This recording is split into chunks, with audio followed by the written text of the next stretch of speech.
Because the world is against Biafra for no reason. We are hated, we are despised for no discernible reason. Only thee, O Lord God Almighty in heaven, is our Savior, not man. You must come to our rescue, because you are our Lord and you are our God. If we have done this, if I have done anything, if there is guilt on my hands, if I have repaid anybody, be it friend or an adversary, with evil or without cause, have done wrong to any man or woman, then let the Fulani Janjaweed pursue and overtake me. Let them trample down my life to the ground and make me sleep in the dust. Arise, O Elohim, Adonai El Shaddai, in your anger, rise up against the rage of the Fulani Janjaweed Caliphate and the Zoological Republic. You will rise and you will fight for your children. You will awake, O Heavenly Father, Lord God Almighty, the creator of the heavens and the earth, the owner of the universe, for you must decree justice. Let your children and all men and of goodwill gather around you while you sit on top of your throne in the highest of the heavens, the habitation that only thee can ever occupy. Only you, O Heavenly Father, will judge the people. You will vindicate me, O Lord, you will vindicate IPOB, you will vindicate your children of Biafra, according to our righteousness, according to our integrity. O Most High, bring an end to the violence of the wicked, bring an end to Fulani Janjaweed violence in our land, bring an end to their abductions, bring an end to their kidnappings, bring an end to their extrajudicial slaughter of the innocent. Bring an end to their forced conversion of Christians into Islam. Bring to an end their mediocrity. Bring to an end their senseless feudal rule. Bring to an end their evil and their deception.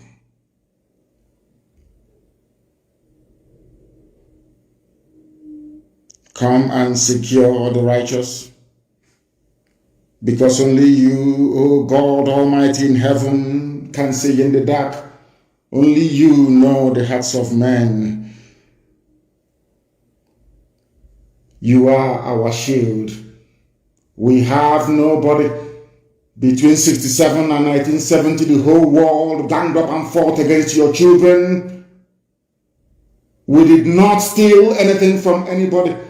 We did not go after anybody's possession nor inheritance. We were on our own in the land that you gave to our ancestors. They conspired, they connived, they colluded to kill us. Over 5 million people. We are dead at the end of it. You are our shield. We do not trust in any man or in any state. We trust only in thee, because you are God and you always save the upright at heart. Anybody whose heart is clean, O Heavenly Father, to those you do not abandon to their enemies. That is why you cannot abandon IPOB. That is why Biafra can never be abandoned. Because your words are yea and amen. You are God, you're not human. Facebook may have been bought over by Nigeria, and we pray that Twitter will not succumb to their threats and their violence. You are God and you are not upright and a just judge. But you are also a God that displays his wrath every blessed day. If Fulani Janjaweed do not relent in what they are doing, if the Fulani Caliphate continues to pursue this scorched earth policy of abductions and murder and mayhem, then you, O Lord God in heaven, you will sharpen your sword, you will bend and string your bow, you will prepare your deadly weapons, you will make ready your flaming arrows. Whoever is pregnant with evil conceives trouble and gives birth to disillusionment. That is what is happening in the zoo called Nigeria. Nigeria is pregnant with evil because it conceived trouble and it has now given birth to disillusionment.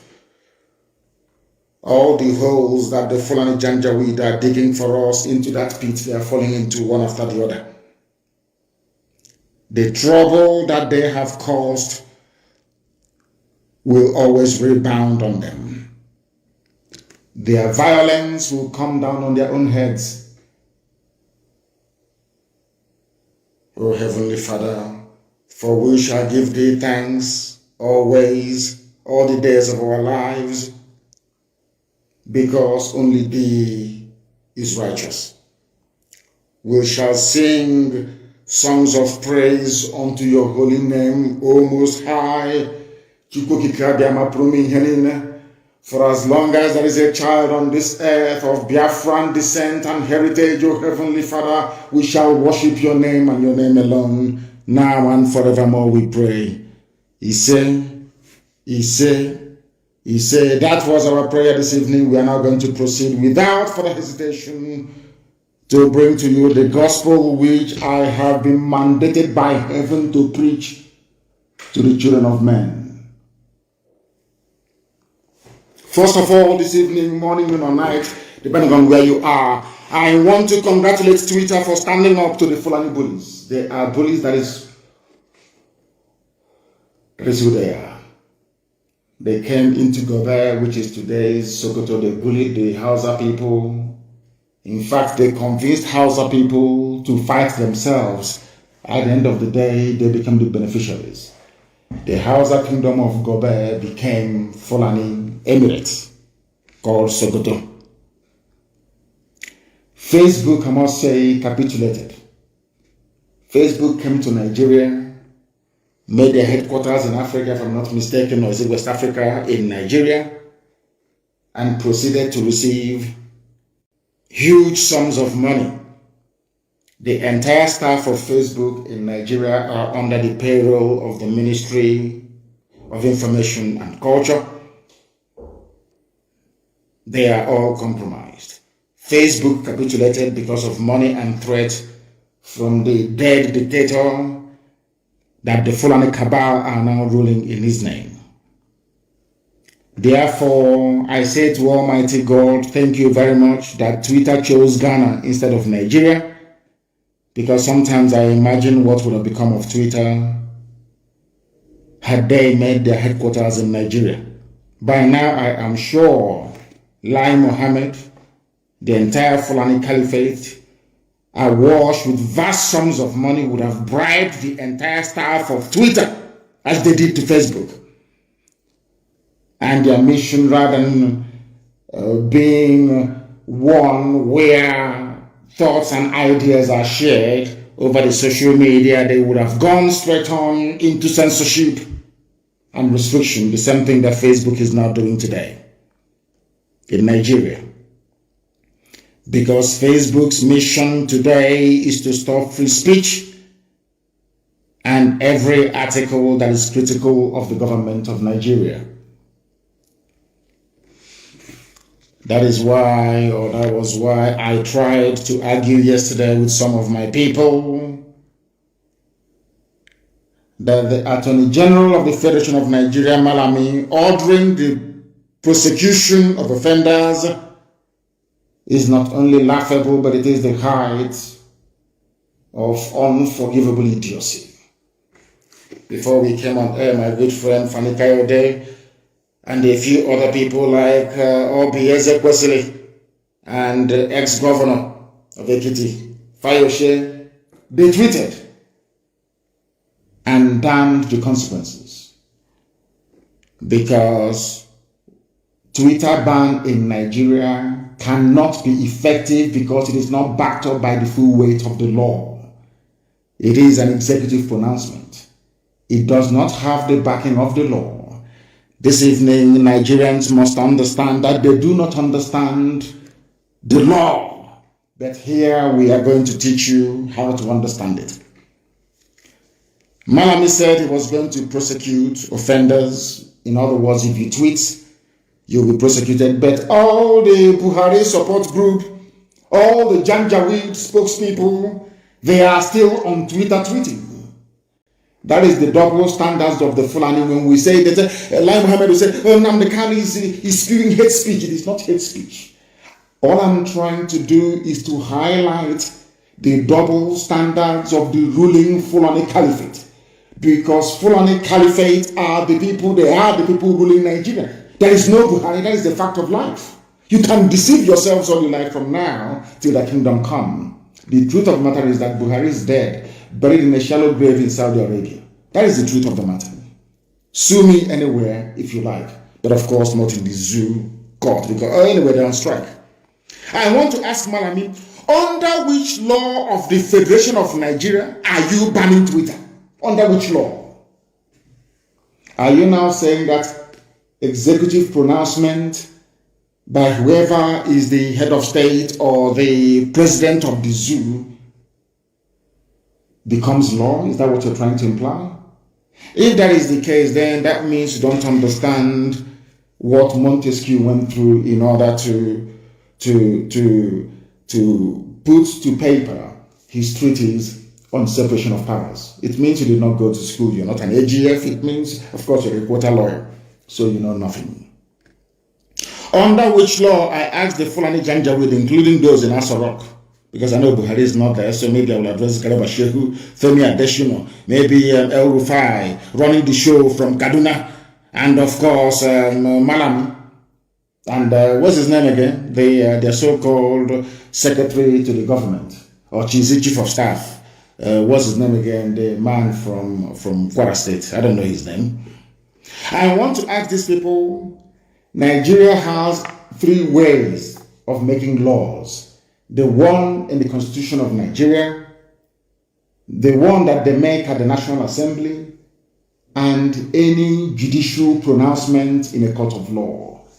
These are the only three means by which any law can come into existence under the current jaundiced democratic rule that you have in Nigeria. So I'm asking them, where is it in your 1999 constitution or any statute of state that using Twitter is a crime? I want somebody to please try and tutor that very Janjaweed, the Attorney General of the Federation of the Zoological Republic, called Malami, that an executive directive is not a law binding on the people. That is something some of you don't understand. When they say, come and register for NIN, all of you run and register for NIN, go and do BVN. It is not backed up by the weight of the law. Therefore, it is not binding on everybody. I give you a very simple example. Remember most of the laws, that most of the executive decisions that were taken by Donald Trump, how quickly they were reversed, and in most cases, some courts said they will not even uphold it. It was turned down. It is not binding on the people. It is an executive decision. It is not a law. You can't wake up in the morning and say, oh, I am banning Twitter because of that. Nobody should use Twitter. Are you mad? Who are you? If Nigeria does not want Twitter in their territory, all they need to do is to go to the National Assembly and pass a law or a bill saying we no longer require the presence of Twitter in our land. That now becomes law, punishable by whatever thing that the law courts may deem fit. Only then will the use of Twitter be prosecutable. You cannot prosecute somebody based on executive fiat. It is not done anywhere in the world.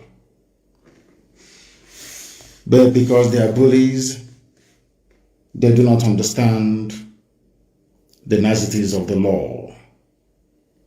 Therefore, any instruction by those claiming they are Buhari or the Attorney General of a Buhari to arrest and to prosecute Nigerians still using Twitter is null and void, because there is no law criminalizing the use of Twitter. And nobody, no president in a democracy has the prerogative to make laws by virtue of his or her pronouncements. It is not done anywhere in the world. That is why you have a democracy. But of course, some of you in the cow republic, you don't understand what we are talking about. Some of you are not learned enough to appreciate what we are discussing this evening, or this very gospel that I'm bringing to you, but that is the fact. You can be a president. You can issue directives, but you do not make the law. That is why you have the National Assembly. That is their job. Once they make a law, that law now becomes binding on everybody. That is how civilized people behave.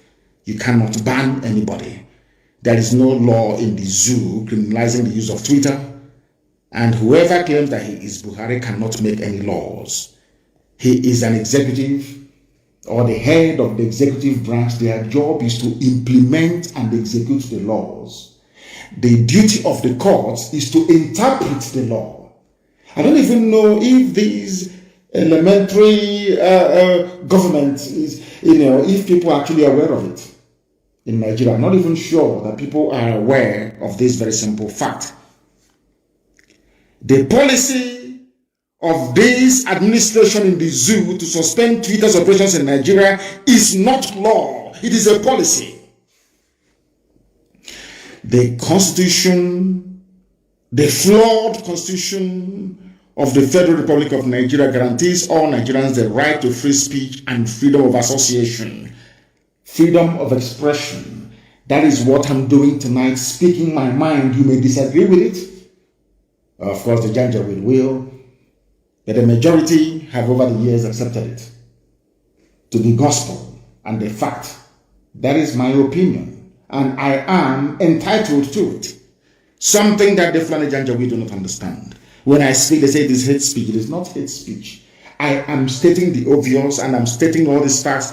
I will buttress some of them with evidence as we progress this very evening. Therefore, everybody, if you are in Nigeria, please ignore the stupid threat that you will be prosecuted if you go on Twitter. And all of them, they are on Twitter. They are on Twitter. All of them, they're on Twitter. They're still tweeting. When they call me all manner of names, when they were calling IPOB miscreants, they called us every vile name under the sun. Nobody complained of hate speech. When that fool on bleaching cream with 2 dots on his forehead were writing nonsense and calling me names, nobody pulled his tweets down. Nobody complained. Not at all. I don't complain, because I take as much as I give, so I don't complain. People are entitled to their opinion, and I don't expect everybody to agree with me all the time. It is impossible. These people, because we stood up to them, because IPOB said enough is enough, because we formed Eastern Security Network to safeguard our land, our forest and our bush and our farmlands for our people to go and farm, because we said to Fulani, you cannot conquer this land of the ancients. That is the only crime we committed. That is the only crime we committed. They went overboard. We are going to speak in a language you will understand. But Boko Haram, ISIS in West Africa, Ansaru, Miyetti Allah, Fulani foreign bandits, Fulani local bandits, Fulani terrorists in general, Al-Qaeda in the Maghreb. These are all terror franchise run by Fulani people in Nigeria. That is a fact. It is not hate speech. It is a fact. These people in Aso Rock never spoke the language that Boko Haram understood. They never spoke the language that Fulani headsmen, the same people. What I find astonishing is that these people, they will ignore the timber, the tree in their own eyes, and they'll be looking for a tiny speck of dust in your own. I want to ask Fulani Janjaweed, have you dealt with Boko Haram in their own language? Did you go to the north massacring people, abducting people, killing them? Basically, committing genocide in broad daylight as you're doing right now in the east? The answer is no. Throughout the years of Fulani rampage through the Middle Belt, have you ever read the riot acts to them? The answer is no. But the whole world, what I find astonishing is the hypocrisy of man. BBC, Twitter, Facebook, all the rest of them, New York Post, everybody, Sky News. All of you are witnesses to this march of the Janjaweed across from the Sahel into the Middle Belt part of Nigeria. Killing, slaughtering, and maiming people. All of you are aware. Nobody will ever say to Garba Shehu, why did you not read riot acts to Boko Haram, to Fulani, your fellow Mietia, that you gave 100 billion to? Why didn't you read it to them? Hey, he read a riot act to IPOB. He read, can't you, the president has spoken. And when I say it, sometimes people take offense, but it is a fact of life that there is something fundamentally wrong with us. I've said this many times because I know that the owners of Twitter, they are listening to my broadcast this evening via that very platform.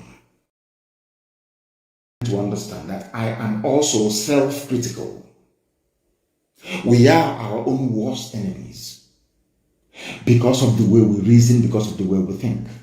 And that is why black people are at the bottom of the pile all over the world, wherever you go to. Because of how we reason. The same person trying to address the issue of insecurity in the East in the language they will understand, failed to address his own people in the language they themselves will understand. Now, I believe that you're following what I'm saying. Please pay very close attention. When it comes to Biafrans, the Easterners, to Igbo people in particular, there is this great understanding, there is this unity of purpose, that an Igbo man should be hated and killed if need be. It didn't start today. It started all the way back in 1945. And as most scholars and commentators have noted over the years, anywhere you go and you find hardworking people, people who are blessed by God, they attract envy. The only reason why those idiots like Garoba Sheikh will be mouthing all their rubbish and saying, oh, we are going to speak the language they understand, is because of their natural hatred for Biafran people. Is there anywhere in the world, even the Armenian massacre has been recognized by the US Congress as being a genocide worthy of note? We lost 5 million people. Some of you don't even ask yourself questions sometimes. How come Biafrans lost 5 million people yet nobody's talking about it? It's because of that palpable hatred all across the board for no reason. These are the demons that we are fighting on a daily basis. Now you want to teach Biafrans a lesson or speak to them in the language they will understand, which is the language of genocide. That was the reason why the tweet purportedly made by Buhari was taken down by Twitter. But let us just go back a little bit and at least put on our thinking cap this very evening, morning, noon or night, depending on where you are, and ask ourselves a very simple question. Who brought insecurity into Nigeria? Bandits killed 91 people. By bandits, I mean these are Fulani people. Fulani terrorists killed 91 people in a place called Danko, Wasagu, local government area of Kebbi State. And I want you to listen very carefully to what I have to say. I want all the people listening all over the world to pay attention to what I have to say. The same people threatening to go and unleash genocide and mayhem in the East, in their own backyard, their own people, those referred to as legitimate stakeholders in the government, or should I say the governance of Nigeria, Miyetiara, we are busy slaughtering 91 people in Kebbi State. Now it doesn't stop there. Who are those they are killing, you may ask? Is it not the North? Kebbi State is mainly populated by Hausa people. The Fulani people are killing Hausa people in Kebbi State. They are killing the Leona people. They are killing the Busawa people. They are killing the Dukawa people. They are killing the Dakatari people. They are killing the Kambari people.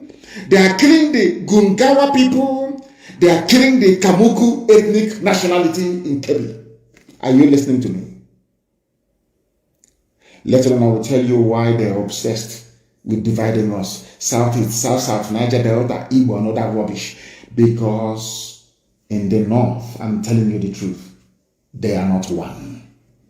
Forget all the rubbish, because what the Fulanis did very cleverly was to emasculate the political, economic,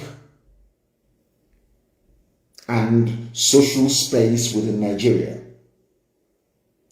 All the, should I say, media outlets in the North only have one agenda: to throw out the Fulani narrative on a daily basis. Daily Trust, Premium Times, NTA, Channels Television, to an extent AIT. They are using Punch newspaper. Intermittently, they will use Vanguard. They will use Nation newspaper as they will, now and again. In Kebbi State, as they are busy telling you about Southeast and South, Niger Delta and Igbo. Delta is not even another rubbish. I want to tell you that in one single state in the North, the Fulani is a minority. And in that place that the Fulani people are a minority, they have gone on and killed 91 Hausa people. Are you following what I'm telling you? They have killed 91 Hausa people. You will not hear anybody ever. If it is anywhere else, they'll say, oh, they're killing Fulani. What is happening to Fulani? But Fulani went into Kebbi State, which doesn't belong to them, and killed 91 Hausa people. This happened 2 days ago. No, in fact, basically on Saturday, very early morning on Saturday, it happened yesterday. To be honest, the 5th of June. The police command in Kebbi State on Saturday confirmed that bandits, they don't want them to be called terrorists. Because once they're called terrorists, Boko Haram, ISIS in West Africa, Al-Qaeda in the Maghreb comes to mind, and Saru and Miyetiara will come to mind.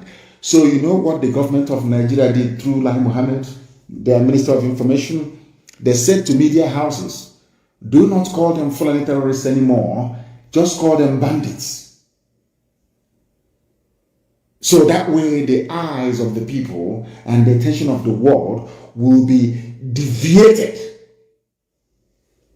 or deflected away from the real identity of these murderers and killers. It's a very simple strategy. Maybe it was Britain that advised them to do that. Maybe it's Katrina Land that advised them to do that. I am telling the whole world only yesterday, as they were shouting about Southeast insecurity, we are going to kill, we'll bring in the army, we'll land aeroplane, we'll bomb everybody. In their own backyard, this same government is aiding and abetting the Fulani slaughter of Hausa people. It's here now, it's not very clear. Bandits kill 91 people in Danko, Wasagolo, confirmed by the police. And who confirmed it? The public relations officer, the PRO. His name is DSP Nafiu Abubakar. He confirmed the figures and said all the victims were killed in 8 different communities in the local government area. He said 8 different communities. These are Fulani people killing Hausa people. Telling you the Hausa Fulani. That is why I keep wondering, I keep asking Nigerians all the time, what is in your brain? What sort of substance is in your brain? Is it the white matter that God created, or is it something else that is there? As they have now corralled all the media houses in the zoo to focus on the East, Fulani are busy killing Hausa people. They'll come out and they'll say, oh, we are Hausa Fulani. But behind closed doors, they are slaughtering Hausa people. It is here, no? Go and ask the DSP Nafiu Abubakar of Kebbi State. He is the public relations officer of the police in Kebbi State. He confirmed it. According to him, the command has so far recovered 88 bodies and dispatched a detachment of operatives to maintain law and order in the affected communities. There is no bombardment. Like all? No, not at all. Because they are all the Fulani, they know what they're doing. There is no bombardment. There is no shoot at sight order. There is no abduction of young men with tattoos on their body. No rape of women. No, not at all. This is in a state where 88 Hausa people were slaughtered by Fulani terrorists. Now tell me why any decent person would want to belong to such a country.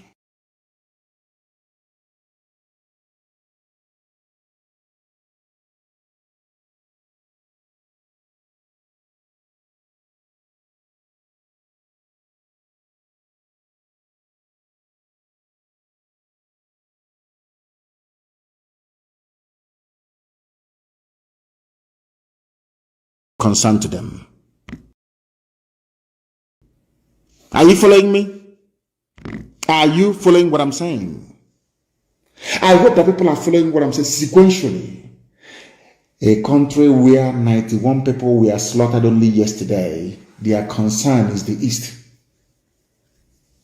Do you see how they roll? Because Fulani has an agenda.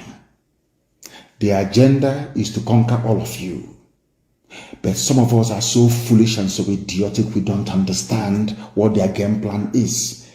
If they do not have it in mind to conquer all of you, how come something as massive as the slaughter of 91 people did not elicit any comment from the so-called presidency? Tell me in which country anywhere in the world that such idiocy obtains. Only in Nigeria. When I say it, they say his insightful tweet, he's inciting violence, and you are the ones committing violence. Fulani, you are the ones that killed 91 Hausa people in Kebbi State. You get them massaging them, say, "Oh, we are Hausa Fulani," but you're killing them. It's 88 bodies were recovered. Now, let me tell you that all the people that I mentioned earlier were being killed. The killings took place in Goro, Kimpi, Gaya, Dimi, Zutu, Rafindora, Igwenge villages, and in all Danko Wasagulo government area of Kebbi State. Are you following me? Now, the question that Twitter, I'm sure you people are listening to me this evening. The question you need to ask Lai Mohammed is this. Who killed those people in Kebbi State? What is their identity? Because anytime anything happens in the East, it's ESN, IPOB, ESN. You even find the Yoruba newspapers.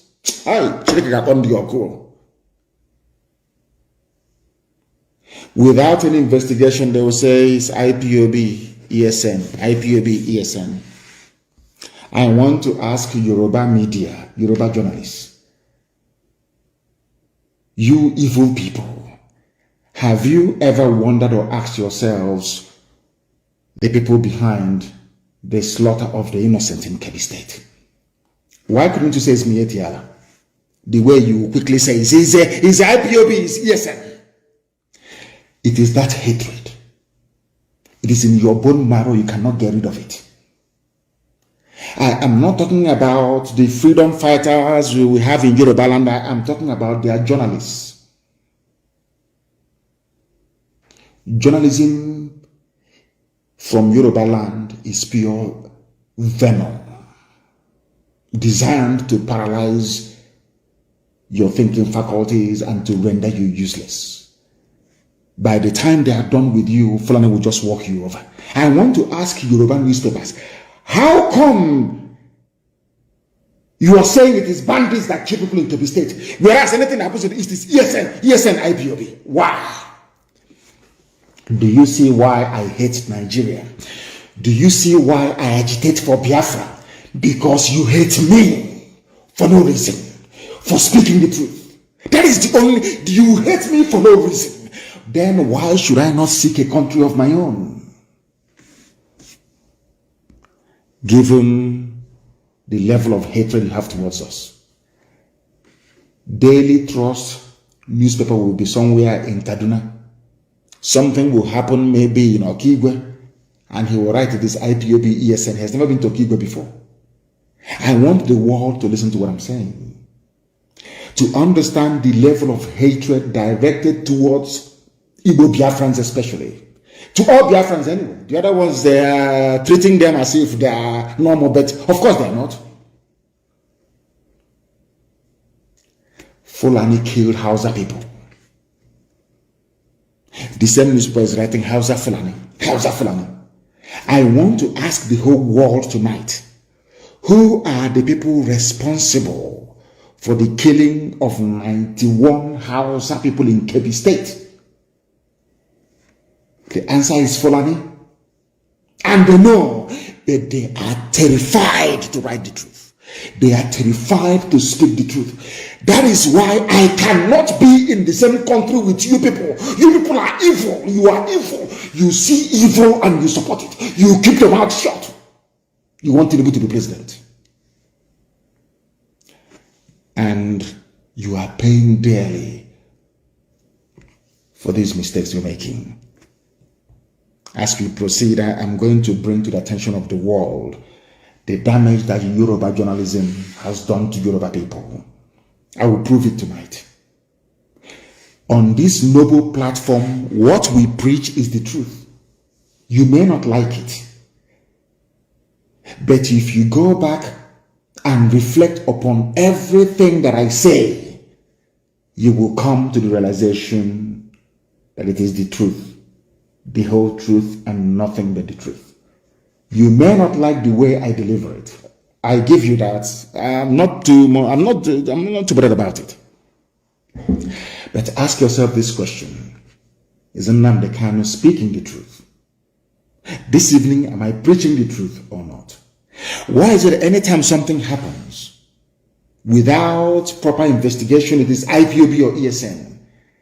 But only yesterday, all of you in the zoo called Nigeria, you reported the massacre that took place in Kebbi State. My simple question tonight is to Punch newspaper, to Nation newspaper, to Vanguard, all the rest of you that are basically trotting out the Fulani narrative every blessed day. I want to ask a simple question. Who are the perpetrators of that heinous crime in Kebbi State? Once you answer it truthfully, you will now understand why I am pursuing a sovereign state of Biafra. Because all of you are hypocrites. I want also, Twitter, are you listening to me? Because they want to listen. Lai Mohammed told them, go and listen to him. You hear his hate-filled speech tonight, and you ban him on Twitter as they bribed Facebook to try and suppress my page. And Twitter, you're listening. My happiness is that Twitter is owned by a white man. And white people are more objective when it comes to issues of this very nature. I don't want to go into the background of Mark Zuckerberg. That will take care of itself in time to come. But I'm sure that the owner of Twitter is a white man. So he is bound to the objective, at least. I want to also let the whole world understand what is happening in the north, in Fulani-controlled northern part of Nigeria. The core north, I call them the Arewa, the Janjaweed frontier of the north. What is happening?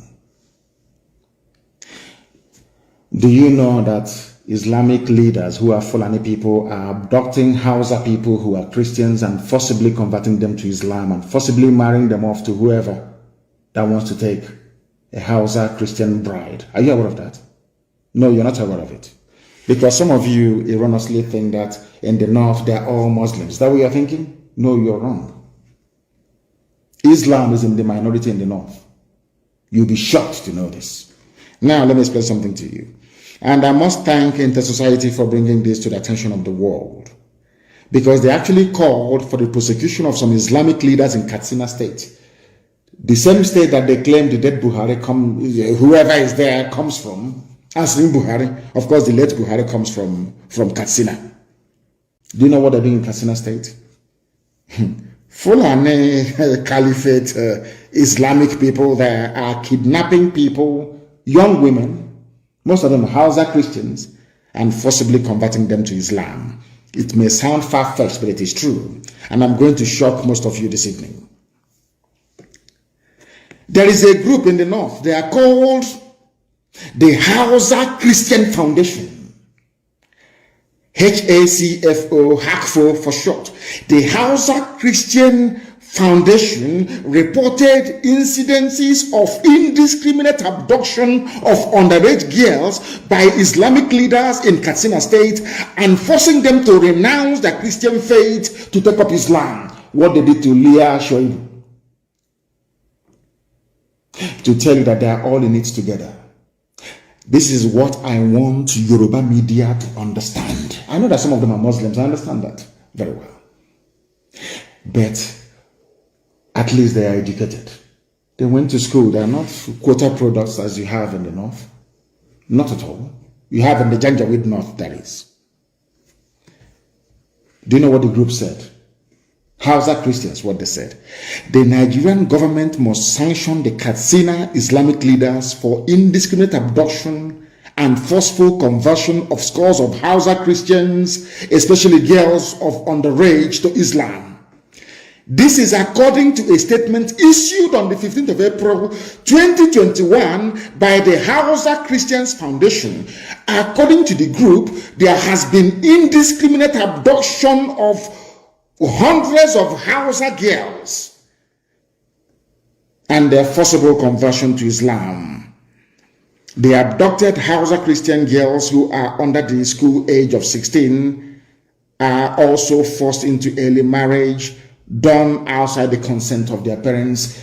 This is happening in a place called Nigeria. These are the people that want to ban Twitter. These are the people that bought over Facebook. The same people that bought over Satlink in Israel because they were carrying our signal. These people. I'm asking all of you Nigerians, for goodness sake, when will you begin to reason and to learn? They claim, are we not upholding the rule of law? So the rule of law in the north stipulates that you must abduct a little girl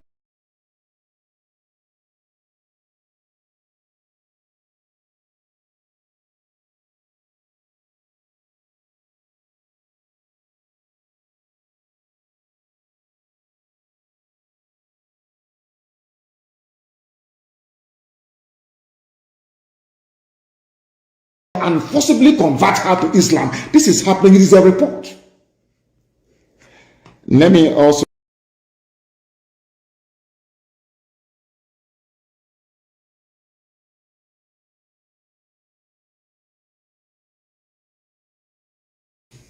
the game plan of the Fulani, and I want Twitter to understand it.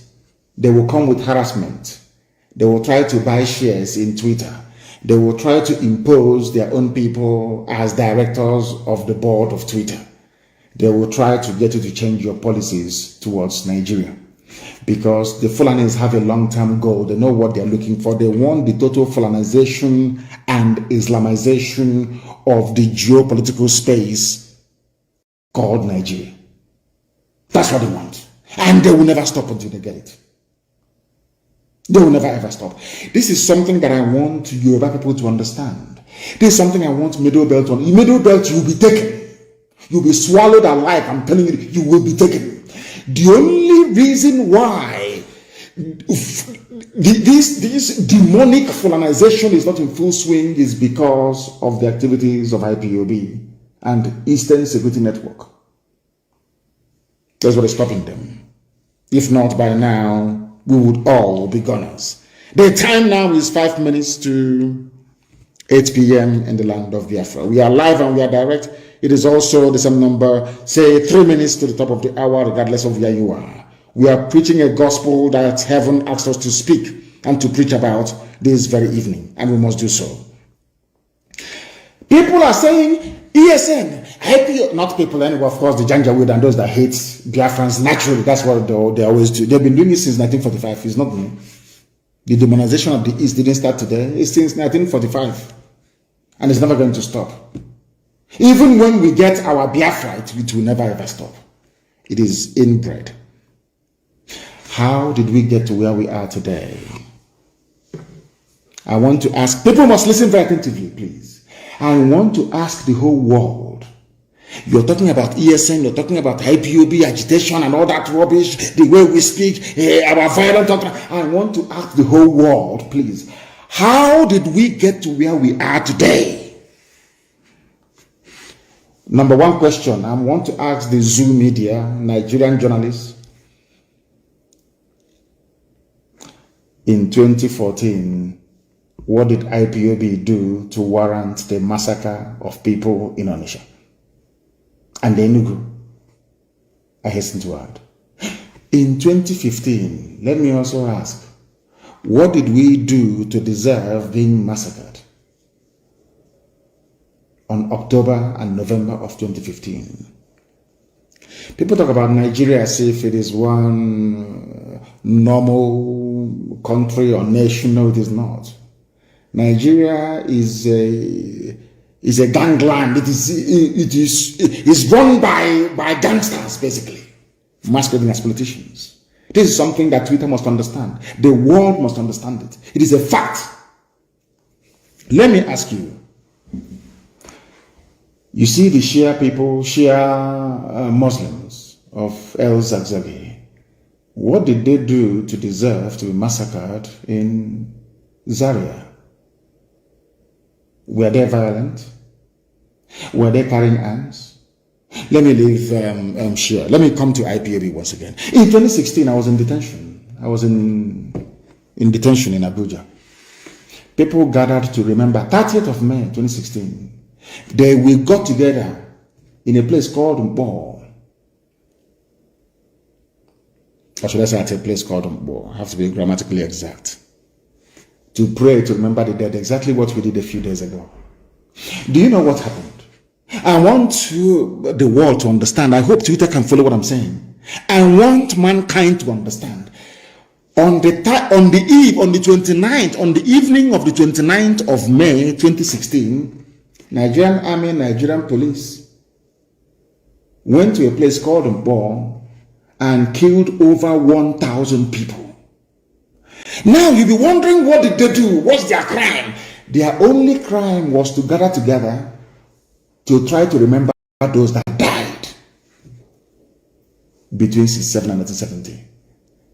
The army went there and shot over 1,000 people dead. Am I lying? Nigerian journalists, am I lying? After all, Amnesty published a report about it. A report was published by Amnesty International on this very massacre. I want to ask everybody then, was there any ESN? Any arms anywhere? Was anybody carrying any guns or anything of that sort? It's only the flag. You shot people dead. Have you all forgotten? You Zoo people, have you all forgotten what you did in 2016? Let us go to Abba. If you doubt me, go and look at the clip, and I want it everywhere tonight, please. The clip of that Al Jazeera journalist interviewing the late dead Buhari when the idiot was still alive. You know, sometimes I want to sound statesman-like, but it's not possible. I'm dealing with animals in a zoo. How can you wear a suit and you be playing with monkeys? It's not possible now. You'll get dirty. So it's better you take off everything now and be naked like them and be swimming in the mud. Isn't that the best thing to do? Sometimes I come on air and I want to sound very statesman-like, but it's not possible because we are dealing with vagabonds, to be honest with you. Why did I call them vagabonds? Listen to my reasons, please, before you castigate me. Those you massacred at Mpo in 2016, what did they do to you? Were they violent? Were they armed? Those that you criminalized for asking for self-determination, do you know that it is a deliberate policy of the Nigerian state with their neo-colonial handlers to be calling us secessionists? Sky News published an article a few days ago and called Sky News in the UK called IPOB a secessionist group. New York Post made the same mistake. Reuters, everybody calling us secessionists. Now, I want to ask them a simple question. Why is it that you don't refer to Scottish agitation for self-rule, a secessionist movement? Oh, because they are white. Okay, sorry, I do apologize. They are white. What do we know? We are black monkeys. We know nothing. Nicola Sturgeon can agitate for a separate homeland for the Scottish people. Sky News will not call it secessionism. New York Post will never ever target a secessionist movement, neither will CNN. But because in Africa, Biafrans are asking for the same thing that Scottish people are asking for, you now tag them secessionists. This is what is called very sublime racism. If you don't know, I will teach you and you will know.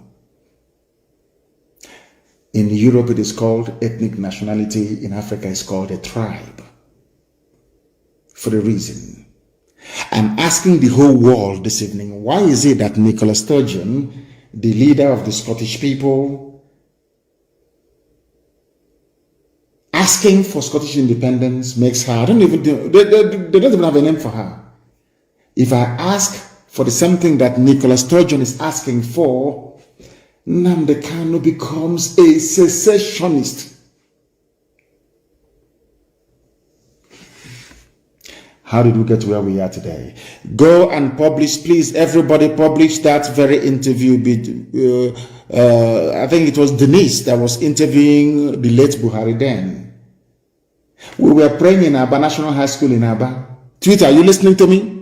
Before they ask you to ban me tomorrow morning. So you want to understand why we are upset, why we are angry, why we address Nigeria as a zoo. I'm not telling you the reason why. Or should I say the reasons why. We gathered in Aba to pray. National High School in Aba to pray. These your newfound friends now, Nigerian police, they came, they opened fire and killed people. And I want to ask the Nigerian police that kill people, those playing inside National High School in Aba, were they carrying any guns? It's a simple question. Ibazu is that the governor of Abia State. All those people you shot dead, were they? In fact, they were even running away, you're pursuing and killing them. You packed some of them, you thought they were dead, and you put them in a pit along Aba Iguacha Expressway, and you poured that seed on them. Luckily, one person survived that very ordeal. And I hope that Yoruba journalists are listening to me tonight. I hope you're listening very carefully and attentively. You want to understand why we're upset? I'm not telling you why we're angry. And why we want Biafra. You thought they were dead. You shot so many people dead. You packed their bodies and dumped them in a borrow pit. In order to make their identification impossible, you pour that seed on them, on their faces, to disfigure them. True or false? We have a survivor of that very ordeal, and his plight was well publicized. I even think that CNN even carried the news at some point. But you know one funny thing? Yoruba media never carried the news. But we're in one Nigeria.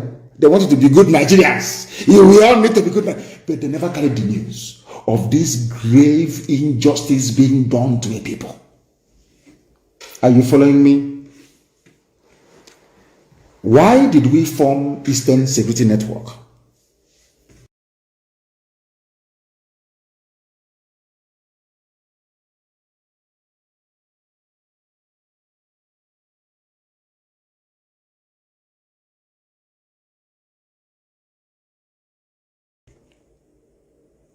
Why?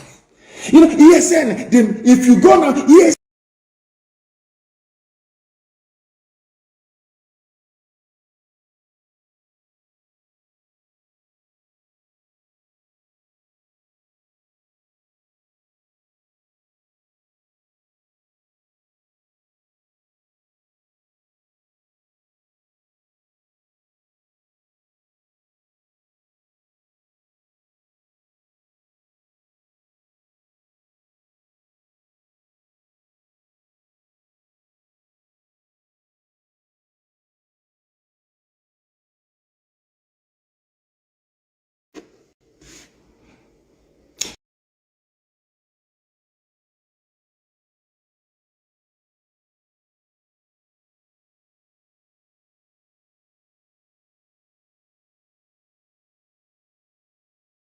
Network was because our mothers were being raped when they go to the farm.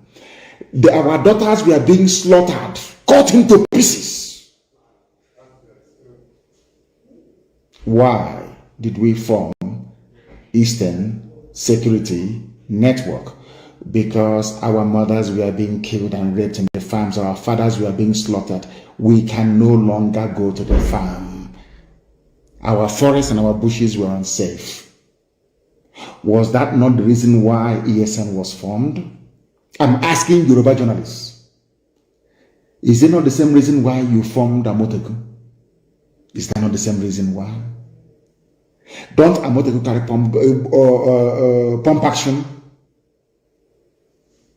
Is Amoteku not armed? Is anybody remotely suggesting that Amoteku is the armed wing of Yoruba liberation movement? I'm asking this question. Now, the thing is, you people, you are Southerners, you are black people.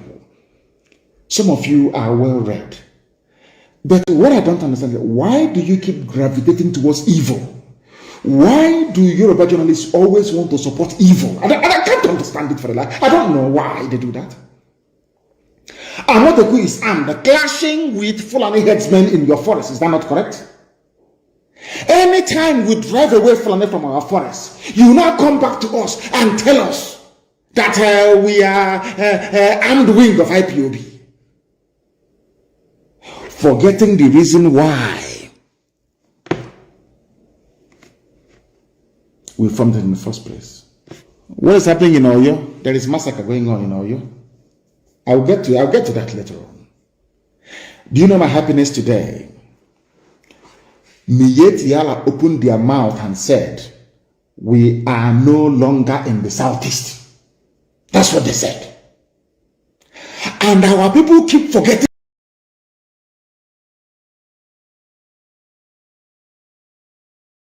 Terrorists and murderers to leave our land. It is Eastern.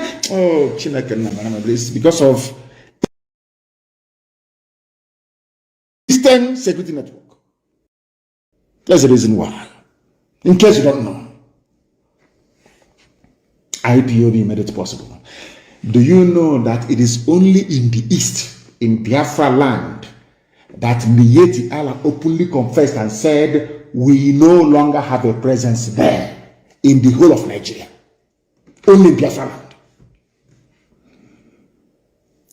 Do you know why they said it? Because we drove them away from there. Eastern Security Network drove them away from there. Do you understand? They said that insecurity has persisted despite the fact that we are no longer in the east. This is Miyetti, the fourth most deadly terrorist group in the world, in the whole world. And I want Twitter to understand what I'm saying tonight. The fourth most deadly terror group in the world is Fulani headsmen. according to the Global Terror Index. Go and Google it. The only place Fulani said we are no longer moving our cattle, raping and killing people is on Biafra land. And which people made it possible? Who are the ones that made it possible? Intellectual man, who made it possible? I'm asking you. Something that all of them couldn't have done.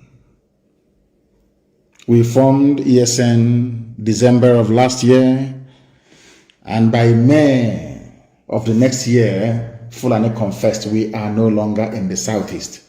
Now tell me who is there killing people? Fulani soldiers, Fulani policemen, Fulani DSS. Because we defeated their foot soldiers, Miet Yala, they got upset. That is why you are seeing this level of disproportionate deployment of soldiers and police in the east. Fulani is upset.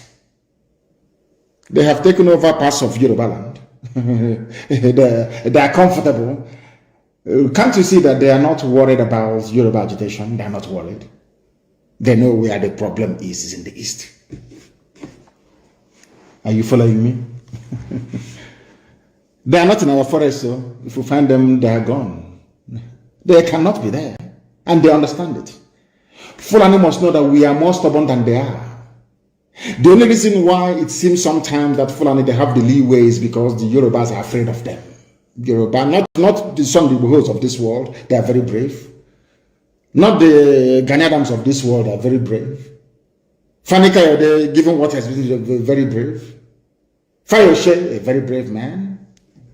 Yinko Dumakin, my late friend, a very brave man. And of course, Paya Debanjo, very, very brave. When that man speaks, I want to borrow him and bring him down to the east. Paya Debanjo. They have brave people there. But the rest, I don't know. I have no idea. Today, what they are doing by attacking Twitter and buying over Facebook, they want to change the narrative. The Fulani Janjaweed, they want to change the narrative. Every blessed day, they want the world to believe that we in the East are the aggressors, that they are just victims. And I want the world to ask them a simple question. Who were the sponsors and founders of Boko Haram? Who are the sponsors and founders of ISIS in West Africa? Before then, who are the founders and sponsors of Al-Qaeda in the Maghreb? Who are the sponsors of Ansarut? Who are the sponsors of Fulani headsmen? Who are the sponsors of even the foreign bandits that I'm talking about? How many terror groups have I named for you now? All exclusively Fulani owned. Yet, their focus is in the East. I want the world to understand something today because all of you are listening. Nobody hates the police or the army anywhere in the world. But I need you to understand something, that in Nigeria you don't have an army. What you have is a fully Fulanized terror machine in uniform. A gang of murderers in uniform. That's all we have. I'll prove it to you later. We are not going to allow the Fulani to change the narrative. That is why they're upset. They have managed to subdue everybody else in the zoo, apart from IPOB and ESN. They cannot, and they know they cannot. It doesn't matter how many people we lose. We don't care. We keep going. I lost my mom and my dad, and we are still marching on our entry. I lost 28 men, very close. We are still marching on. I lost a cousin at Hako to Nigerian army. We are still marching on. We are not going to stop. So you understand it very clearly. Now listen to me, please. The reason why anytime you see them, IPOB, what they are doing, they want to break the country. The elders must rise up and speak. All those fools. Let me tell you something you don't know. We are the way we are because you made us so. Your hatred for me is what conditioned me over the years to react to you the way that I'm reacting to you, because you are evil. Nigeria is an evil entity. Very, very satanic. You want to change the narrative. It's IPOB, they're the aggressors. I saw some women, was it yesterday? Give them their Biafra. We don't want to die. Look at murderers calling other people murderers. Can you believe such nonsense? The Fulani leaders, you cannot win. You cannot defeat IPOB. You people were the ones that established many terror organizations in Nigeria in a bid to overwhelm the country and take over the territories for your Fulani people.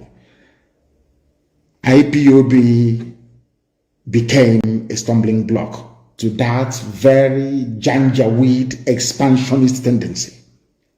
True or false? Am I lying? You were ruling Nigeria before, doing everything you like, controlling NNPC, controlling the seaport, customs, everywhere you ever. Now, finally, because you felt that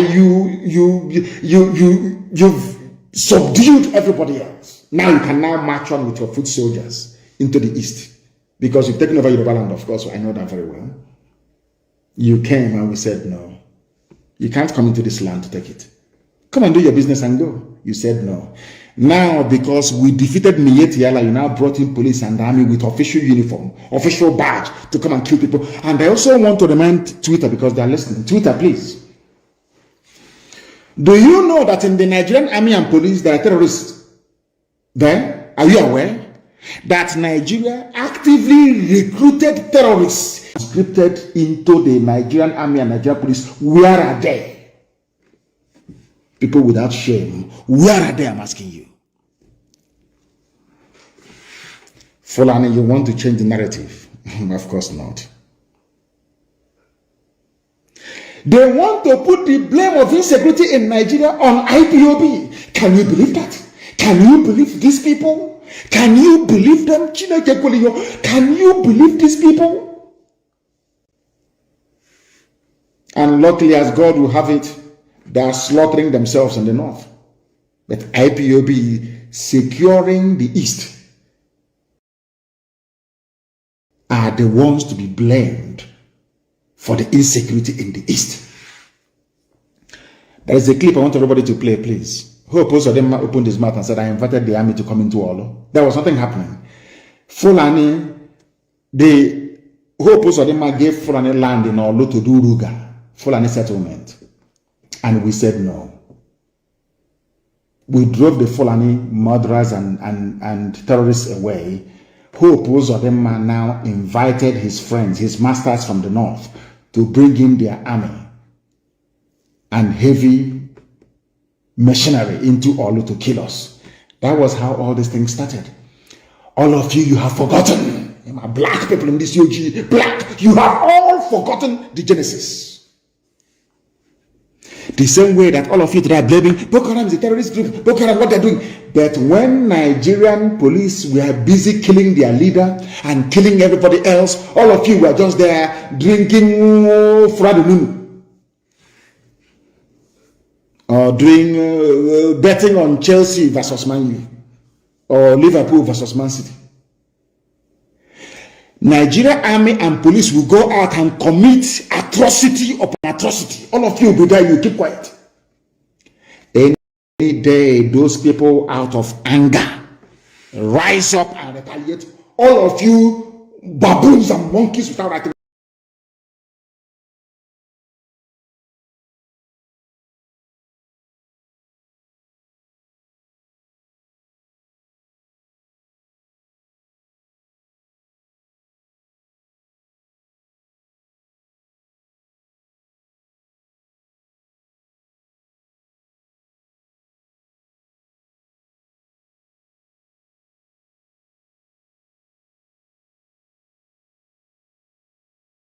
Very wicked people.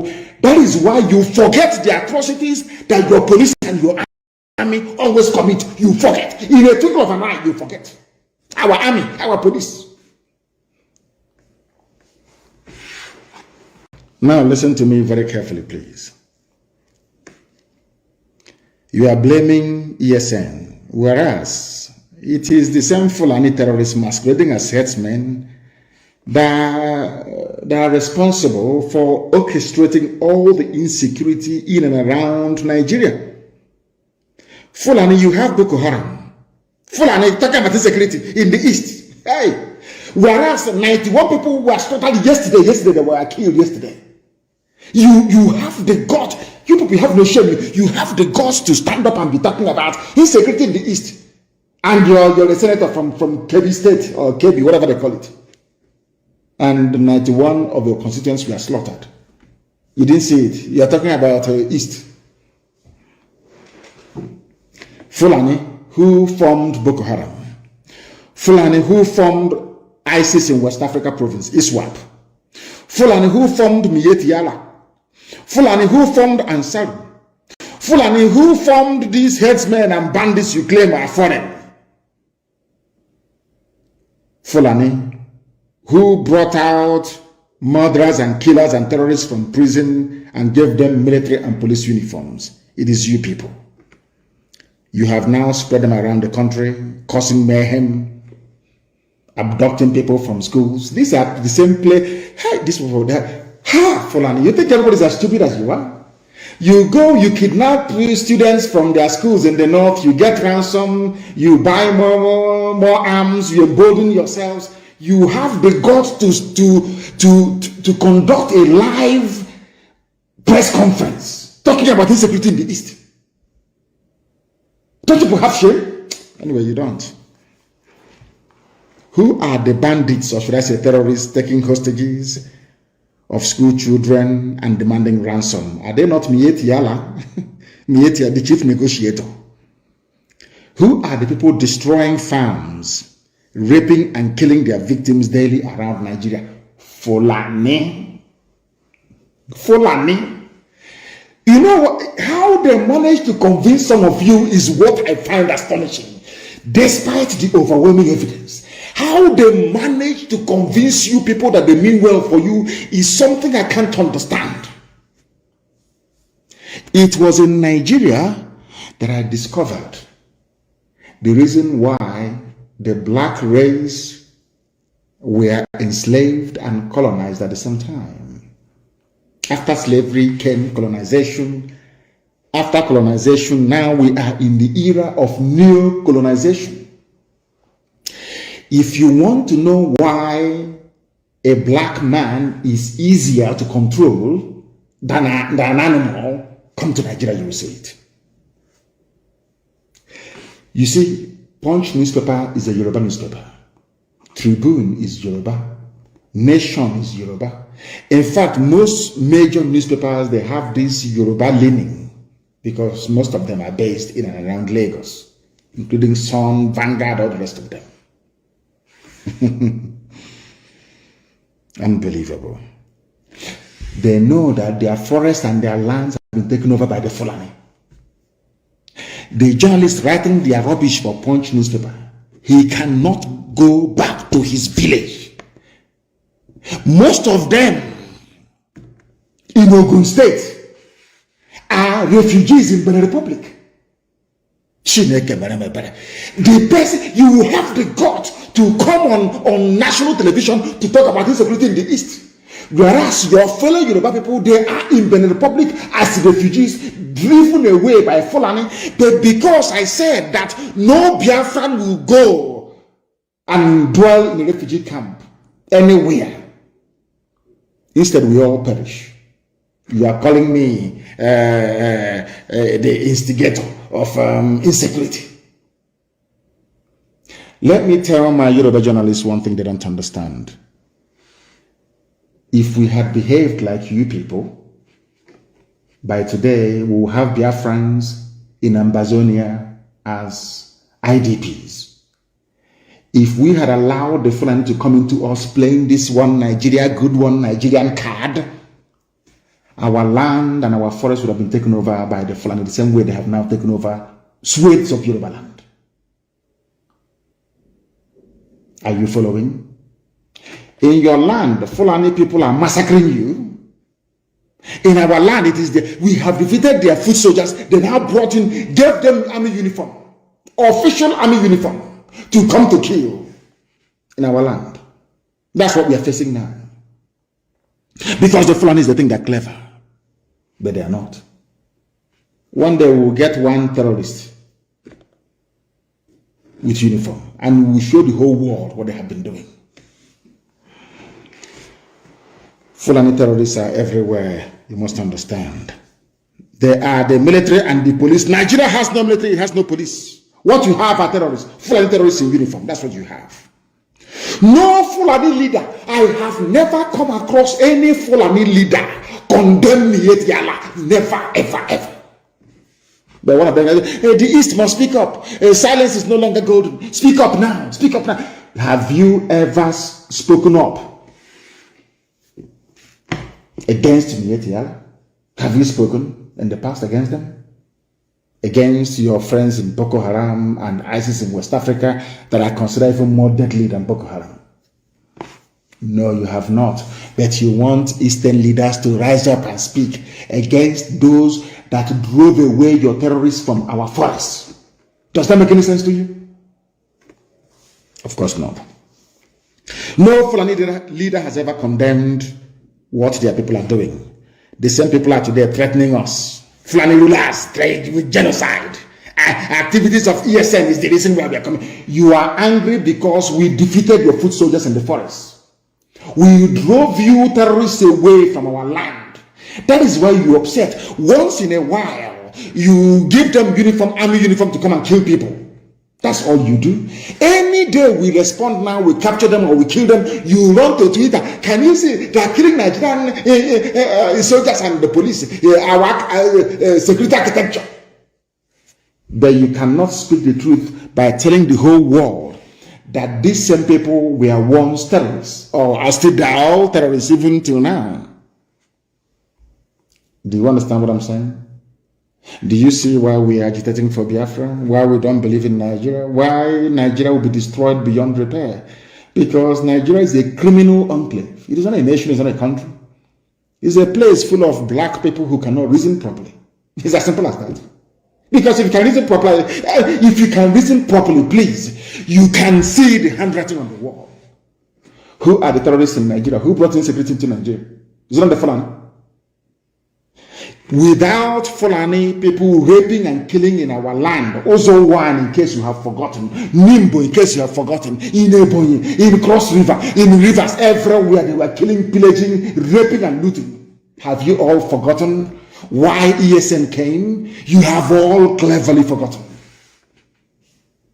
Black people, the COG. And they are so-called political elites. Everybody wants to be politically correct.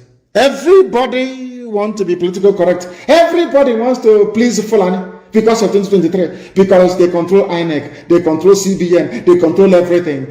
Your political future. In fact, if they can put this on in power, what can they not do? All of you were there claiming, this is our nation, Nigeria, without shit. You people, you disgust me. Supreme Court of Nigeria imposed a ban on the people of Imo. A man that came forth during election. He was imposed.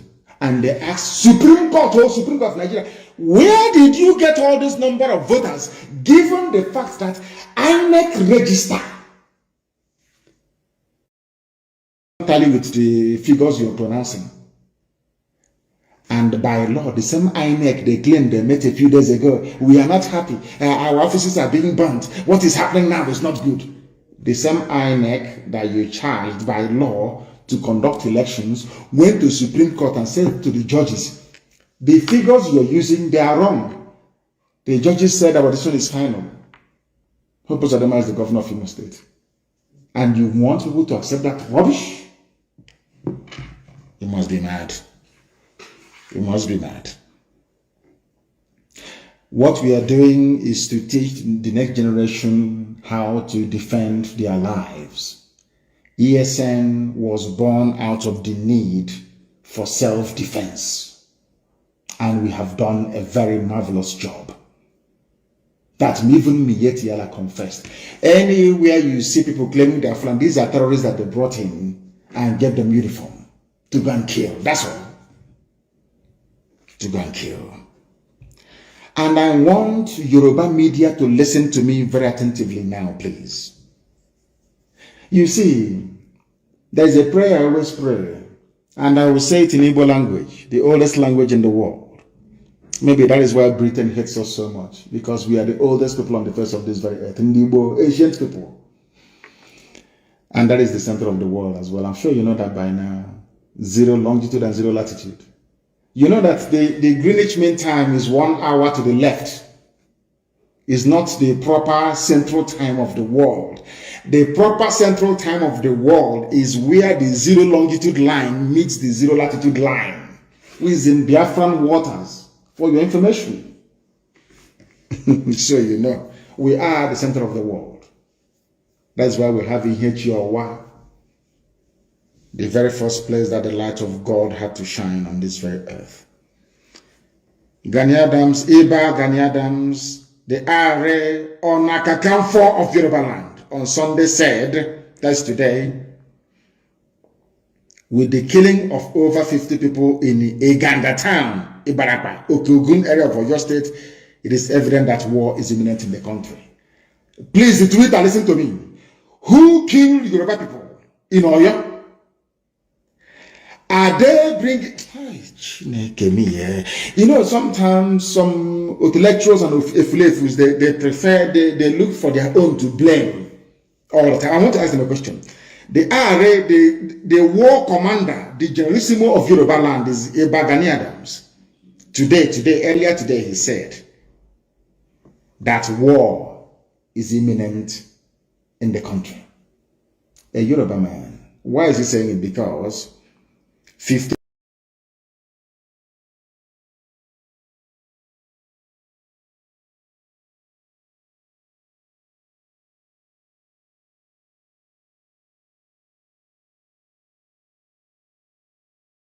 people were slaughtered in Oyo State, in Yoruba land. But a Yoruba journalist writing for Punch or writing for whoever is still talking about one Nigeria. Our Twitter, we Nigerians. Fulani is singing the mantra of one Nigeria and you're joining them, facing the altar, singing one Nigeria from the back. They are slaughtering you from the back. They are slaughtering you from the back. When you speak, hey, it's hate speech, it's incendiary, it's insightful. They bought over Google, you know. Nigeria bought Google. They put in so much money in Google. You don't know that. Because of IPOB and Nnamdi Kanu. So much money in Google. If you go to Google now, the number one, if you Google Nnamdi Kanu, if you go to Google and you write in Nnamdi Kanu, the first thing you will see, Nnamdi Kanu's tweet removed for insightful statement. Up to 4 or 5. Every other thing I say, no. Mankind is evil, honestly speaking. I'm telling you the truth. Even Google was bought over. They bought over. That one loves money. They gave him money, Zuckerberg. And he took money and handed over Facebook to Lai Mohammed in the zoo. Anything you write. If they kill us, you publish the pictures, no, they ban you. You talk about it and they ban you. That is why everybody must be on Twitter. I've told you that before. And the events of the past few days have justified my call for each and every one of you to go and open a Twitter account. Be on Twitter. Everybody must be on Twitter. That's where you do the damage to the zoo. That is why they're crying and complaining and lamenting every blessed day. I will not let him go. Forgot all the nonsense, all the noise on the pages of newspapers and all that rubbish and on channels. Ask about bunkum. As if it will matter to us. It doesn't matter to me. It doesn't matter to me what you write, what you say, what you gossip is irrelevant to me. You know that very well, don't you?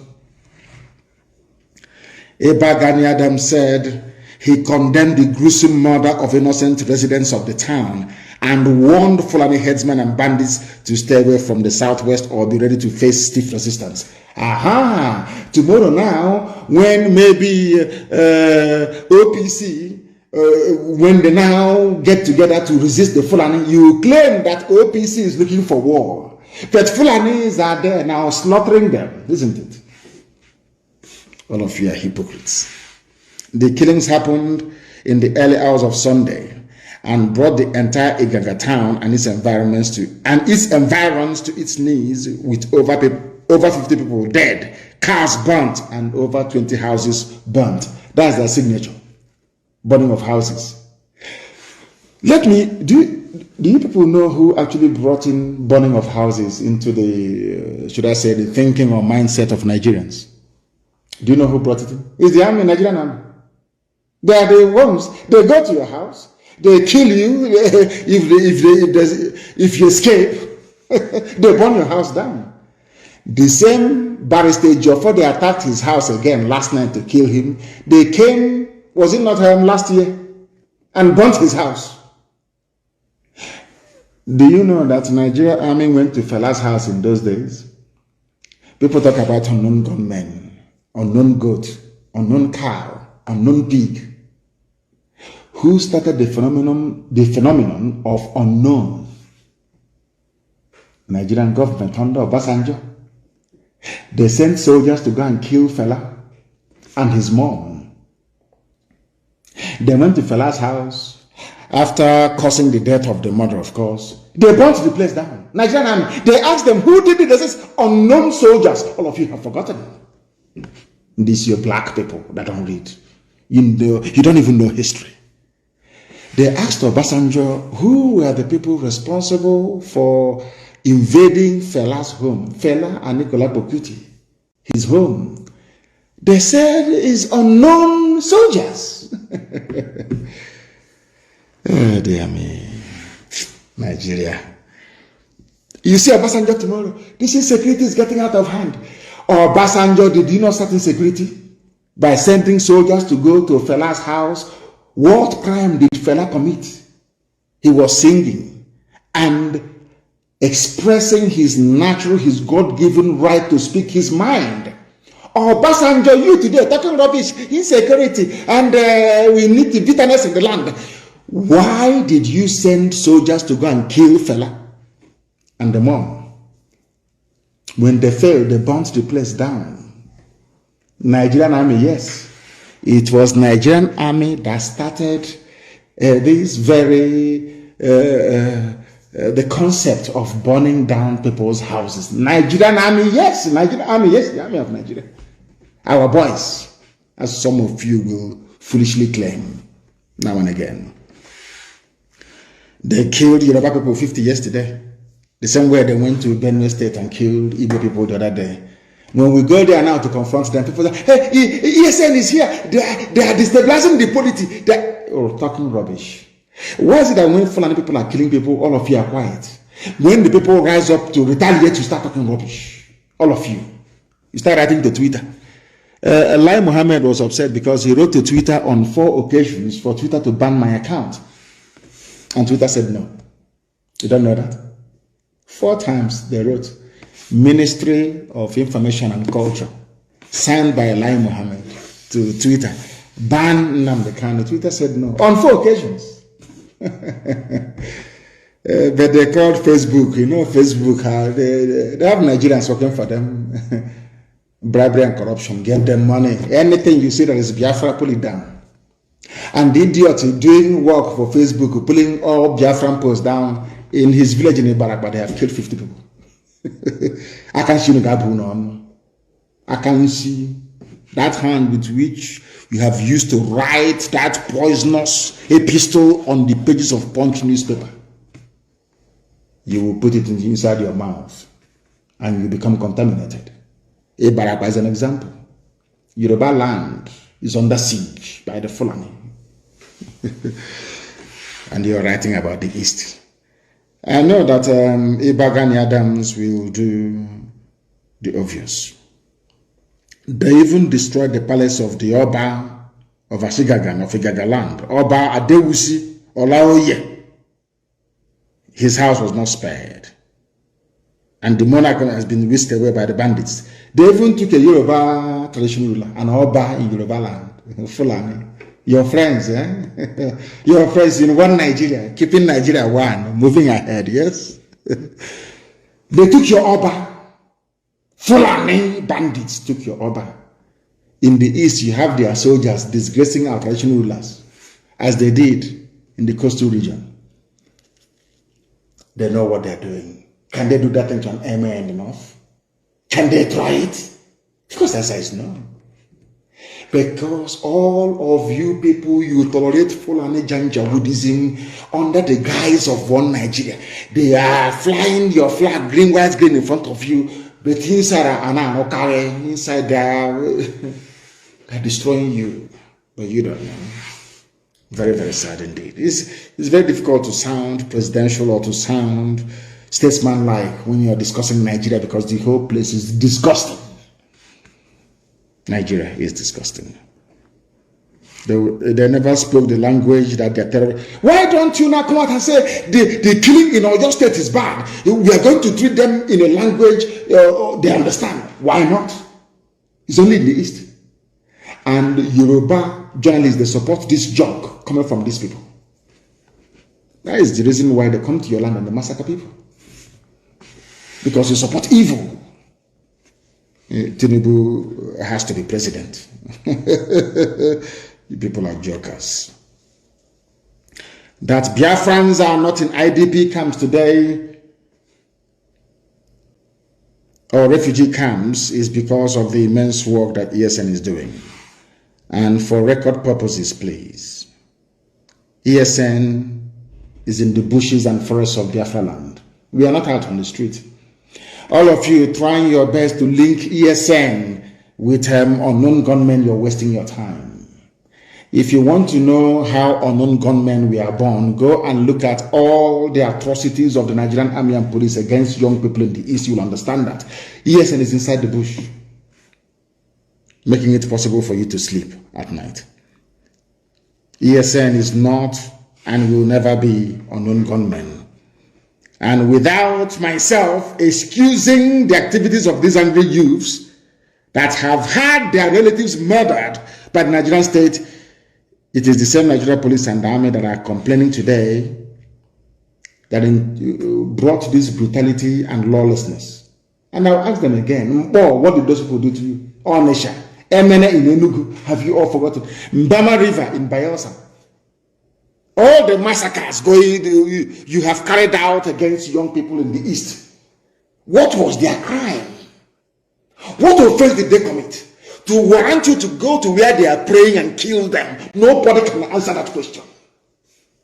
You think because you have money, you can bribe Reuters and bribe AFP and bribe Sky News and CNN and bribe Yoruba media and all that rubbish. You silence us, you're mad, you are insane, you cannot do it. There is something called the internet. Even if you ban us here, we go somewhere else. It doesn't matter, our message will keep going. Our message will keep going. In Nigeria will buy over every company in the world, and our message will still be passed down to the people that need it most. ESN is not unknown gunmen and can never be. But we know how unknown gunmen started. Every day you kill people and you go scot-free. Today they have gone to a Joffre's house. They have shot dead a young man there today. When his relatives rise up tomorrow, pick up arms and start killing police, you start talking rubbish. You'll be talking jazz from your stupid, stinking Zoom out. You'll be talking rubbish. Nobody has condemned the killing of a young man in Barrister Joffre's house last night around 2:30 a.m. In fact, this morning, early this morning. Have you written about him? Now, the family of that boy will be asking, what did he do wrong? Did he commit any crime? So his crime is that he's in Barrister Joffre's house and you killed him. Tomorrow, when his brother or sister will pick up arms and start fighting the police, all of you, I don't know how to describe you demons. All of you demons will start talking your usual crap and rubbish. Zoo animals. They came to a Joffre's house and picked up people for no reason. Now, a Joffre is a barrister registered with zoo courts and all the rest of it, doing his work as an attorney. What crime did he commit? What was his crime? I'm asking you. You want to kill him because he's Nnamdi Kanu's attorney. These are the people you want to be in the same country with. When they have an issue with you, they go and kill your lawyer. Look at Barrister Okorafor, that exposed the abduction, that exposed the genocide that took place in Obibo. They threw a hand grenade into the mother's car and blew the woman up. Okorafor went to go and bury the mother. They came there and they shot him as well. Luckily, he managed to escape with a bullet wound on his foot, his right leg. Are you aware of it? Tomorrow they say, our police are being attacked. Our army are being attacked. All that rubbish. When your army is busy attacking innocent people, all of you demonic animals in the zoo called Nigeria, you call... should I come on another? Next time you see Obasanjo, please ask him who brought unknown into the killings in Nigeria. He will tell you he did. Unknown soldiers going to Fela's house. Who burnt Fela's house? Is it Calcutta Republic or whatever it's called? Unknown soldiers under Obasanjo. That's Nigeria for you. They started insecurity. Fulani, this very regime of nepotism, this regime of backwardness, this feudal regime of mediocrity, they are the ones that started insecurity in Nigeria. Wicked souls. Wicked souls. Every time they deny. Let me tell you something about, Ahmed Gulag that was killed. Anyway, I'm not going to go into it because there was a man in the vehicle. He is an Ogoni man. An Ogoni man was with Ahmed Gulag in his vehicle. They don't do research, but we do. The Ahmed Gulag, the reason why they're killing everybody in the East. He was with another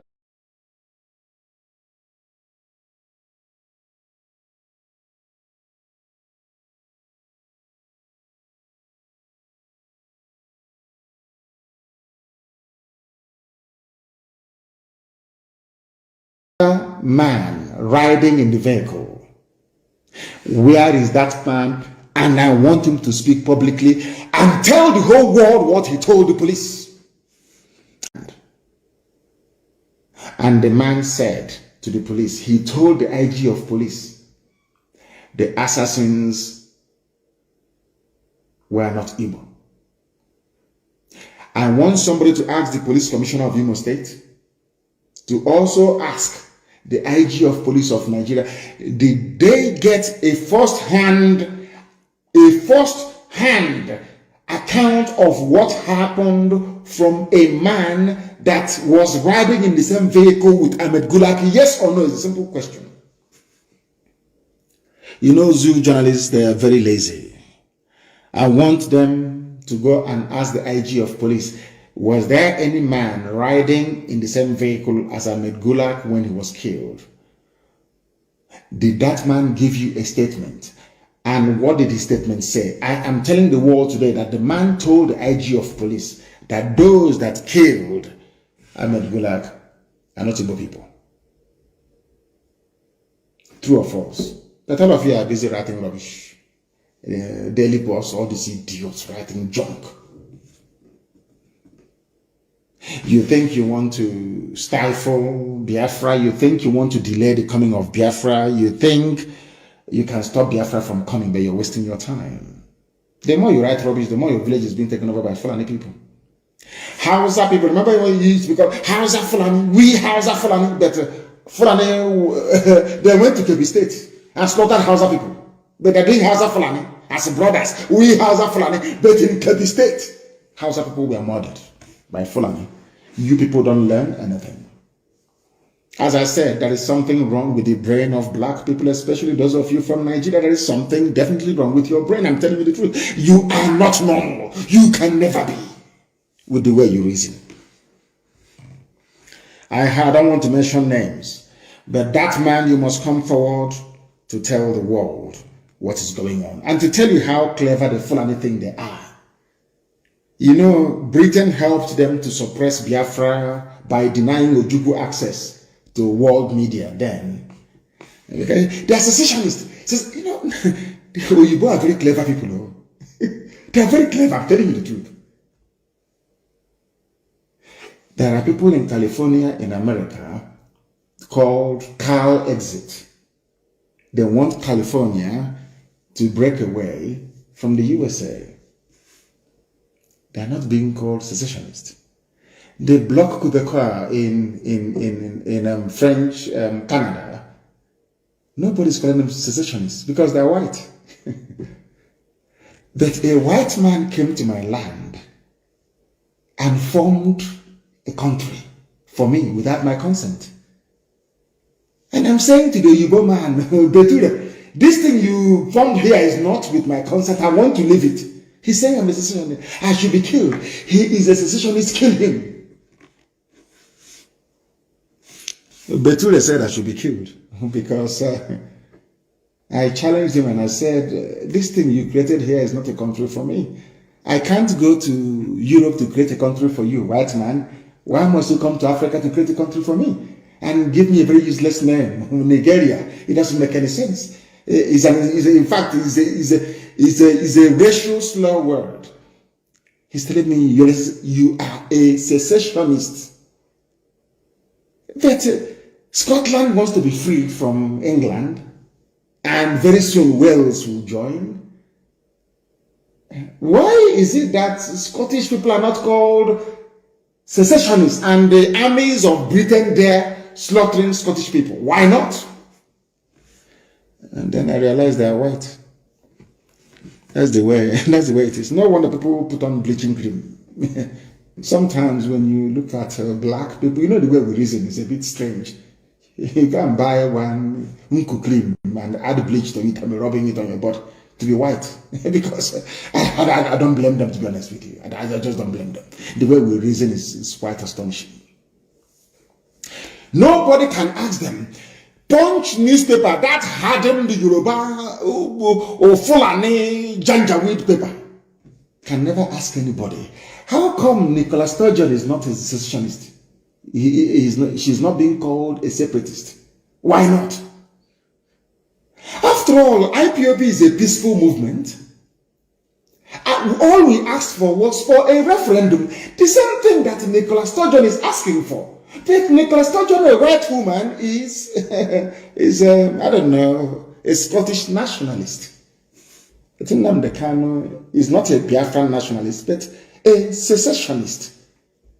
Because I was created by a white man.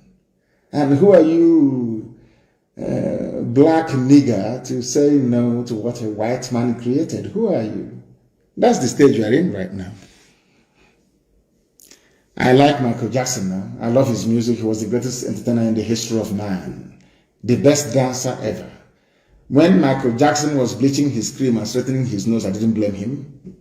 I never did. How can I blame him? With what is black?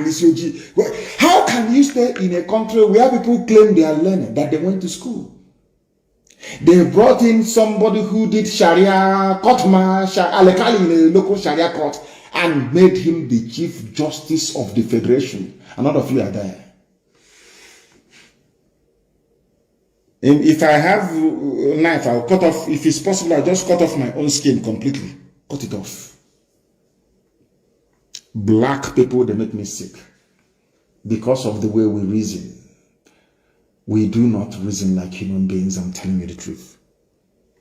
And that is why I am upset. I am as upset as I am. Do you know that the same Punch newspaper, Punch, you know, I've been mentioning their name, you will hear what will happen to them. Punch newspaper. Go and ask her. If I lay a curse on you, you're finished. Do you know that Punch newspaper published what a terrorist, the fourth most deadliest terrorist group in the world said? Secessionists, not headers, responsible for security crisis. A terrorist saying that people who are seeking, they don't even want to say that we are a group of people seeking self-determination. No, it's not for you. You're black. A white man created Nigeria. A white woman named it, gave it the name that it's bearing today. Who are you, a black nigger, to go and change it? Who are you? You're black, you're a nigger.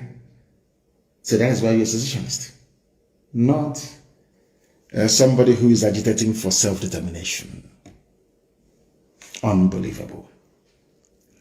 Miet Yala said that people asking for freedom are responsible for security crisis, not them. But they are in Benue State slaughtering people. The same people, Miet Yala said that Benue is theirs by right of conquest. No DSS invited them. But today, DSS invited Father Mbaka. And some of our people are clapping. You know, the foolishness, I mean, I don't know what is wrong with some people, you know. Mbaka is a cleric.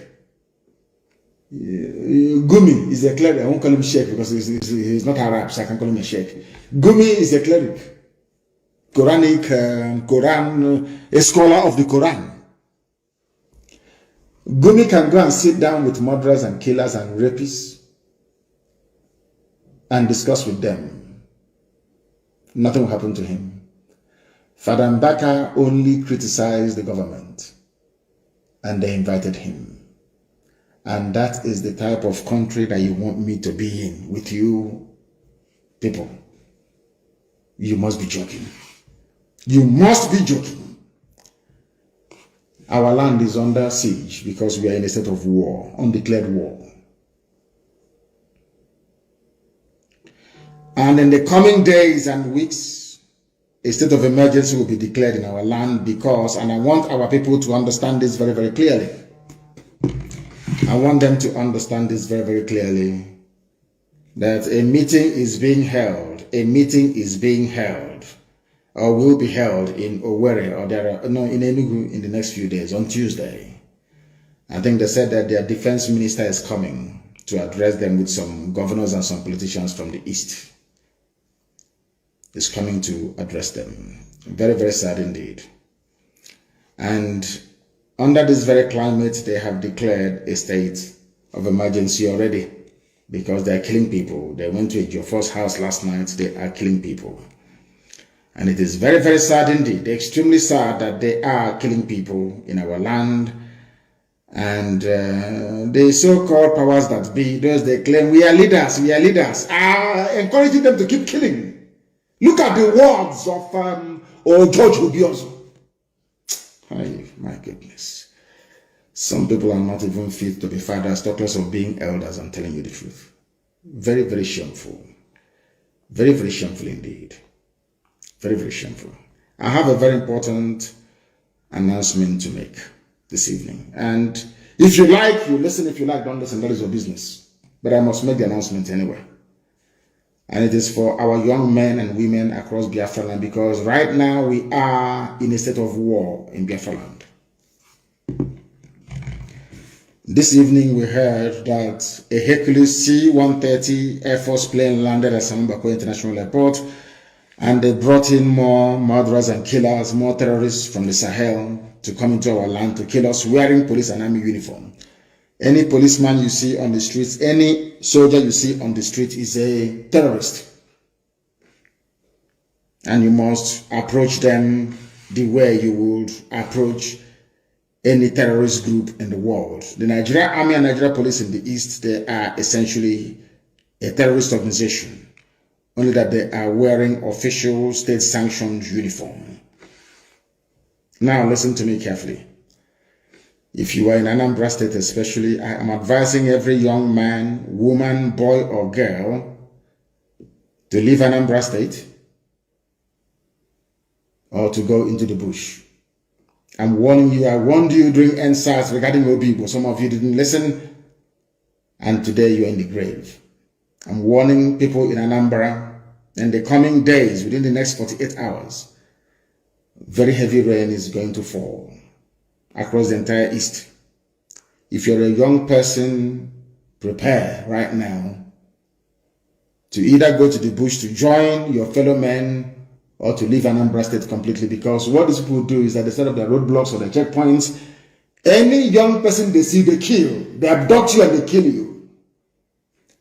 Bend the road, no money, cut it, load, no money, they do the same thing. Every checkpoint, they stop every vehicle. If you're a young man, a young girl with a tattoo on your body, you are dead. And your organs will be hacked off and sold to the British and to Indians. You'll be dead. If you have a tattoo right now on your body anywhere in the East, you might as well start wearing a suit or dressing up like a priest. Because if they see a tattoo on your body, they will kill you. That's what they've been doing. Some of you are also aware of the dead bodies in the mortuaries all across our land.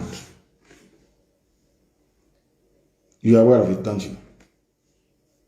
Those are the dead bodies of young men and women across our land. In the coming days, the terrorist army of the zoo and their police will intensify the second phase of their ongoing genocide in Biafra land. Abductions, summary executions, kidnappings, and rape by these Fulani terrorists are on the rise, and do not say I did not warn you. If you're in Anambra, you must leave as a young man or as a woman. Go to a neighboring state if you have to. Things are about to happen in Anambra state. Don't say I did not warn you. All able-bodied men must enter the bush. No more sleeping at night. Some of you are still sleeping in your homes. And I want young men in every village to form a defense force in that very village. Any vehicle in the middle of the night coming to that very village, you disable it. There are many ways to do it. And I will tell you, but not live here on air, to be communicated off air. That is what we must do. Because our land is under siege and we must defend it. And with that, we have come to the end of our presentation this very day. And I thank you all for listening. And for those of you, the Twitter staff that are listening to us this evening, I want to tell you something that maybe the whole world knows, but Garba Shehu would not confess to knowing about, is this.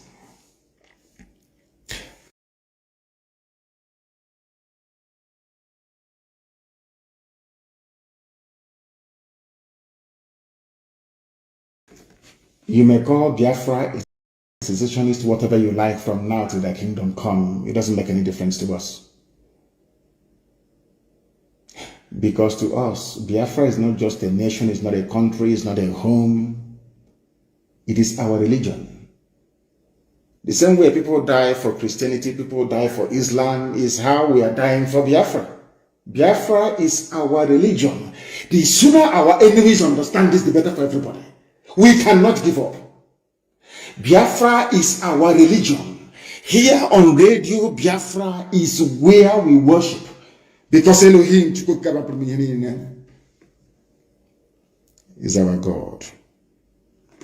I thank you all for listening this very evening. Until next time, from me, from here, it is good evening.